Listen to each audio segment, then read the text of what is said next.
Hello, Days for Lives fans. It is finally Friday, April the 5th.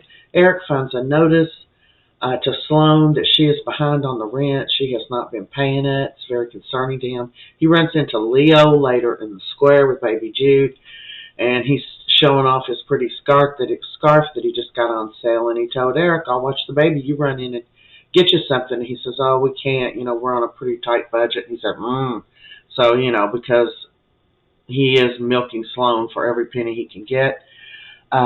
Brady is questioning Tate on what his plans are for today, and he's wanting him to be specific. He doesn't mention Holly, but he's trying to make sure that he doesn't go over there. So the boys are all rolling into work at the Spectator. We've got Leo being all cute, Chad, and Sourpuss Everette comes in, and he tells Chad that a source told him that Stefano's been arrested for running drugs through the bistro. And Chad's like, "Well, I didn't know anything about that." And he said, "Well, are we going to report or are we just going to cover it up? I figured we were just going to cover it up like we did before when the bistro was raided. Looks like you were wrong about that." And Chad's like, "What the heck is wrong with this dude this morning? What crawled up his butt?" And he's talking to Leo, and then he's telling, Chad tells him, he said, "Look, the only reason I didn't want to run the story before is they didn't find anything at the bistro. And my brother told me he wasn't involved, and I believed him. My bad, dude."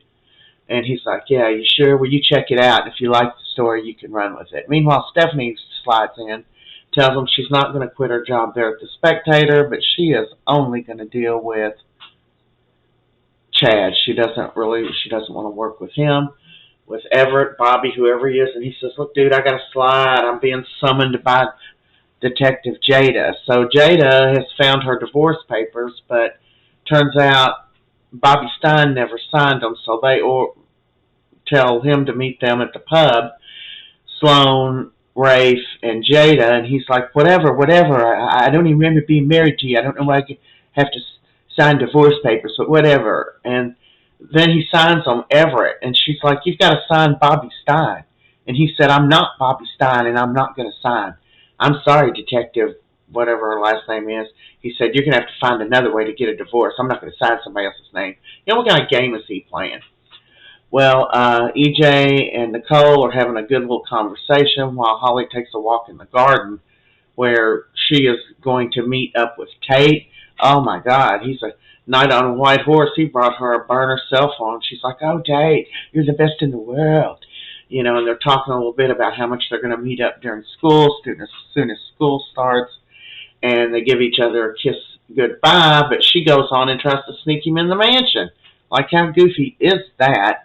Meanwhile, they are talking to Brady on the inside because he's demanding that public apology, and he's just like, "Yeah, yada, yada, yada, yeah, we'll get to it." And then Brady comes back in for something he left in the living area there, and he catches them, and he's like, "Tate!" And then, of course, Nicole and EJ run into the room, and they are all so ticked off. All the adults in them, they're all in there arguing. And Brady's like, "I told you not to come over here. I told you I didn't want you around her." And so Nicole and EJ and Brady all banded together, and they said they agreed. These two need to stay away from each other. They do not need to be seeing each other. And, Holly and Tate are begging them, but they're all saying strong, "No, we're not going to do it." And they are real bent out of shape. They said, "You all are the ones with the problems. Tate forgives me, and we like each other, so you all have the problems." That's a